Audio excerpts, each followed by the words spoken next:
Graça e paz, amados irmãos, aqui da Igreja Batista Jardim Marajoara, nossos amigos queridos que nos visitam, que frequentam aqui os nossos estudos bíblicos. Sejam todos muito bem-vindos para mais um estudo bíblico da nossa série Fruto do Espírito. Temos caminhado já há um bom tempo, hoje chegamos aí ao 8º estudo dessa série, meditando nas virtudes daquele fruto que o Espírito Santo desenvolve na nossa vida. Depois de nos salvar, o Senhor ele quer fazer uma obra nas nossas vidas, né? Nos desenvolver e nos transformar para sermos semelhantes a Cristo. E isso influi, então, ele trazer as características que pertencem a Cristo para as nossas vidas. Então, nas últimas semanas temos meditado, né, em várias características dessa, e hoje nós vamos meditar sobre a mansidão. Então vamos ler o nosso texto base, que é Gálatas 5, 22 e 23, que diz assim: mas o fruto do Espírito é amor, alegria, paz, longanimidade, benignidade, bondade, fidelidade, mansidão, domínio próprio. Contra estas coisas não há lei. O que é a mansidão, já que ela é uma característica desse fruto do Espírito? A mansidão é uma característica do nosso caráter, né? É uma disposição que nós temos em aceitar aquilo que nós recebemos de Deus, sem discutir, né? Nós recebemos de livre vontade mesmo e entendemos que é o melhor para as nossas vidas, a vontade de Deus, não a nossa própria vontade. Nós temos uma tendência natural de fazer cumprir a nossa própria vontade, né? Nós temos uma tendência de sermos orgulhosos, de argumentarmos, né, de querermos que a nossa própria vontade seja realizada a qualquer custo. Mas aquele que é salvo deve ter a mansidão de aceitar, sem discutir, sem brigar, né? E falar assim, é isso que o Senhor quer para a minha vida? O Senhor deseja que eu mude essas áreas da minha vida? O Senhor quer que eu faça isso? Eu não quero fazer, mas o Senhor quer que eu faça isso? Então tá bom, eu vou fazer. Ainda que me doa, ainda que seja difícil para mim fazer isso, eu vou fazer. Então, é sermos dóceis, né? Sermos submissos a Cristo, à vontade dele. Mas não somos os primeiros a serem mansos, né? Na verdade, nós temos um exemplo a seguir, que é o nosso próprio Deus, que é Jesus Cristo. Jesus Cristo viveu como um homem aqui na Terra. Ele é Deus, mas ele também é homem, né? Ele se encarnou, nasceu de uma mulher aqui nessa terra e viveu as mesmas lutas que nós vivemos, né? Sofreu as mesmas dores e, na verdade, até mais, né, do que eu e você temos nas nossas vidas. E ele nunca pecou, nunca errou e ele deu um exemplo também de como ser manso. Olha que interessante, né? Alguns exemplos que nós temos da mansidão de Jesus Cristo. Existiu um momento ali onde Jesus estava viajando com seus discípulos e os discípulos iam à frente para chegar nas aldeias e preparar aquela aldeia ali para a chegada de Jesus Cristo, né? De repente arrumar algum lugar para eles ficarem, né? E houve um episódio que eles chegaram em uma aldeia dos samaritanos e os samaritanos não quiseram receber Jesus Cristo ali. Eles falaram, não, aqui não, né? Sai fora daqui. Os discípulos ficaram bravos, né? E falaram para Jesus, Senhor, permita que nós oremos e vamos pedir para que Deus mande fogo do céu para queimar eles. E olha o que Jesus respondeu em Lucas 9, 55 e 56. Mas Jesus, voltando-se, os repreendeu, dizendo, vocês não sabem de que espécie de espíritos são, pois o Filho do Homem não veio para destruir a vida dos homens, mas para salvá-los, e foram para outro povoado. Aqui nós já podemos perceber então que a mansidão ela é também contrária à vingança. Nós temos uma tendência, né, de querer ver a vingança, de querer destruir a vida daquelas pessoas que nos fizeram tanto mal, que viraram as costas para nós, que não quiseram nos ajudar. Nós, mesmo que não façamos isso pela nossa própria mão, mas ficamos torcendo para que um dia a vida ensine aquela pessoa, né? Que aquela pessoa quebre a cara. E Jesus Cristo ele vem com um discurso diferente. Olha, não vim aqui para desejar a destruição de ninguém. O meu desejo é salvar a todos, né? Então, eu vim aqui para salvar aqueles que estão perdidos. Um outro exemplo de Jesus Cristo também, é um exemplo muito conhecido, quando ele se reúne ali com seus discípulos, e ao invés de ser servido, ele vai servir aqueles discípulos. Ele vai lavar os pés de cada um dos seus discípulos. E agora, não era assim que Jesus tirou o tênis e a meia, né? Eles não tinham tênis nem meia, né? Nem uma botina que protegia. Eles andavam ali com sandálias, né? E também as ruas não eram asfaltadas, tinha muita terra. Então você imagina a condição dos pés que estavam, né, daqueles discípulos ali, como é que estava a sujeira, né, encrostada naqueles pés feios, fedidos, né, cheio de calo, cheio de joanete, né? Então Jesus, ele se agacha, né, fica ali ajoelhado diante dos seus discípulos e lava os pés deles, né? João 13,5 nos mostra: depois disso derramou água numa bacia e começou a lavar os pés dos seus discípulos, enxugando-os com a toalha que estava em sua cintura. Olha que bonito isso, né? E Jesus também nos dá o exemplo de como ser submisso à vontade de Deus. Ele foi submisso até a morte, né? A vontade do Pai era entregar o seu filho para ser morto na cruz, para poder comprar aqueles seus filhos, né? Aqueles que são salvos pelo sangue de Jesus Cristo. E Jesus precisava morrer, então, nessa cruz. E enquanto Jesus orava no Getsemane, né, ele lutava contra essa vontade de, por um lado, cuidar da sua própria vida, né, de não se entregar, de não morrer. Ele orava, né, até falando assim: se possível for, né, afasta de mim esse cálice, mas ele se colocou à disposição de Deus. Isso está retratado lá em Mateus 26:39.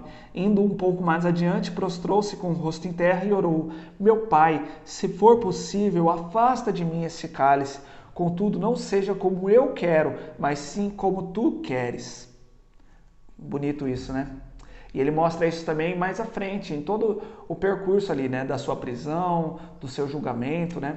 No momento em que ele foi ser preso ali nesse jardim, um dos apóstolos foi lá atacar os guardas, né? Até cortou a orelha de um deles. Mas Jesus vai lá, pega aquela orelha, né, e coloca no lugar, cura aquele guarda. E olha a resposta que ele dá. Mateus 26:53. Você acha que eu não posso pedir a meu Pai e ele não colocaria imediatamente à minha disposição mais de 12 legiões de anjos? Ou seja, ele tinha toda a capacidade de fugir, né, das mãos dos homens, né, dessa crucificação. Mas mesmo assim ele não fugiu e ele se submeteu. Em Isaías 53:7 diz assim: ele foi oprimido e afligido, contudo não abriu a sua boca. Como um cordeiro foi levado para o matadouro, e como uma ovelha que diante de seus tosqueadores fica calada, ele não abriu a sua boca. Olha aí, ele é comparado com um cordeiro e como uma ovelha, né? Animais simples, dóceis, animais tranquilos, que se submetem ali àqueles que estão cuidando deles, né? Muitas vezes nós somos mais parecidos com lobos, com leões, né? Com animais ferozes, né? Oh, não toque em mim, não encosta em mim, né? E Jesus Cristo é comparado a uma ovelha dócil que deixou os outros tosquearem ele, né? E se sacrificou por livre e espontânea vontade. E nós muitas vezes não agimos dessa forma, né? Precisamos aprender a olhar para Jesus e olhar para a nossa própria vida também, ver onde estamos falhando em agirmos com essa similaridade para com Cristo. Como nós podemos ser mansos? Algumas áreas da nossa vida que nós precisamos prestar atenção para sermos iguais a Jesus Cristo. Em primeiro lugar, sendo submissos à vontade de Deus, como Jesus Cristo foi. Jesus Cristo nos diz em Mateus 11:29, tomem sobre vocês o meu jugo e aprendam de mim, pois sou manso e humilde de coração, e vocês encontrarão descanso para as suas almas. Olha aí, em primeiro lugar, aprender com Cristo, né? Ele é o exemplo de mansidão, de humildade, e nós devemos aprender com ele, tomar sobre nós o jugo dele, né? Não o jugo da nossa própria vontade, não o jugo desse mundo, não o jugo aí, o peso da religiosidade, mas de Cristo. Precisamos aprender com ele. Um outro ponto também, precisamos ser aptos a aprender. Isso é deixar o orgulho de lado e entender que nós temos muito que aprender. Até a nossa morte estaremos aprendendo, né? Tem algumas pessoas que se orgulham. Eu tenho tantos anos já de crente, né? Tantos anos que eu fui batizado. Eu tenho muito mais a ensinar do que aprender. Nós precisamos deixar esse orgulho de lado e aprender. Porque aprendemos com a palavra de Deus, o Espírito Santo. E ele se utiliza também de outras pessoas para nos ensinar. Precisamos deixar o orgulho de lado e aprender. Tiago 1,21 diz assim: portanto, livrem-se de toda a impureza moral e da maldade que prevalece, e aceitem humildemente a palavra implantada em vocês, a qual é poderosa para salvá-los. Um outro ponto também é que precisamos ser atenciosos. O que é ser atencioso? É dedicar uma atenção, dedicar um cuidado para o nosso Senhor, para o nosso Deus que nos salvou, para a palavra dele, para os mandamentos dele. Isso é amar a Deus. Nós não devemos amar a Deus acima de todas as coisas. O amor, ele é manifestado também na mansidão, né? Em 1 Coríntios 13, 4 a 7 diz assim, o amor é paciente, o amor é bondoso, não inveja, não se vangloria, não se orgulha, não maltrata, não procura seus interesses, não se ira facilmente, não guarda rancor. O amor não se alegra com a injustiça, mas se alegra com a verdade. Tudo sofre, tudo crê, tudo espera, tudo suporta. Isso é ser manso, né? É você suportar tudo, é você sofrer as dores que você precisa sofrer, né? É você não ser orgulhoso, é você não procurar os seus próprios interesses. Agora, não adianta nós falarmos que amamos a Deus e não agirmos com mansidão. Nós demonstramos o nosso amor através também da mansidão, através dessa humildade, né? E a Bíblia reforça também que para sermos mansos, precisamos ser humildes. Em Efésios 4:2 diz assim, sejam completamente humildes e dóceis, e sejam pacientes, suportando uns aos outros com amor. Tá vendo que as características que Deus quer que nós tenhamos, né, esses atributos que vêm dele, eles estão todos unidos, né? Para eu ter a mansidão, eu preciso exercer o amor. Para eu ter o amor, eu preciso exercer a mansidão. Então, a mansidão também está muito ligada à humildade, né? Então, a mansidão não só para com Deus, em aceitar a sua palavra, mas também nos meus relacionamentos com as outras pessoas, para desenvolver um relacionamento sadio, um relacionamento de amor verdadeiro, da forma como Deus quer que nós tenhamos. E Jesus Cristo, lá no Sermão do Monte, nas bem-aventuranças, ele disse o seguinte: bem-aventurado os humildes, pois eles receberão a terra por herança. E algumas outras traduções, nós temos aqui, bem-aventurados os mansos, né? No lugar de humilde. Pois a tradução é bem similar, né? É muito parecida. O manso, ele é humilde. E para nós recebermos tudo aquilo que Deus tem para nós, o reino dele, né? O reino futuro que já foi inaugurado aqui, e nós temos essa promessa de reinar com Cristo, deve começar com humildade. Lá no início das bem-aventuranças, Jesus fala, né, de que devemos ser pobres de espírito, reconhecer que nós não temos nada para oferecer a Deus, mas só temos a receber. Então, devemos ser mansos, devemos ser humildes, não devemos ser orgulhosos. Um outro ponto também da mansidão é a sabedoria. Devemos buscar a sabedoria. Tiago 3,13 diz assim: quem entre vocês é sábio e inteligente, mostre as suas obras em mansidão de sabedoria, mediante a sua boa conduta. O sábio não é só aquele que fala bastante, né? Que fala bonito, que dá boas lições. O sábio, ele demonstra a sua sabedoria nas suas atitudes também, na sua vida prática, na maneira como ele reage às situações difíceis da vida.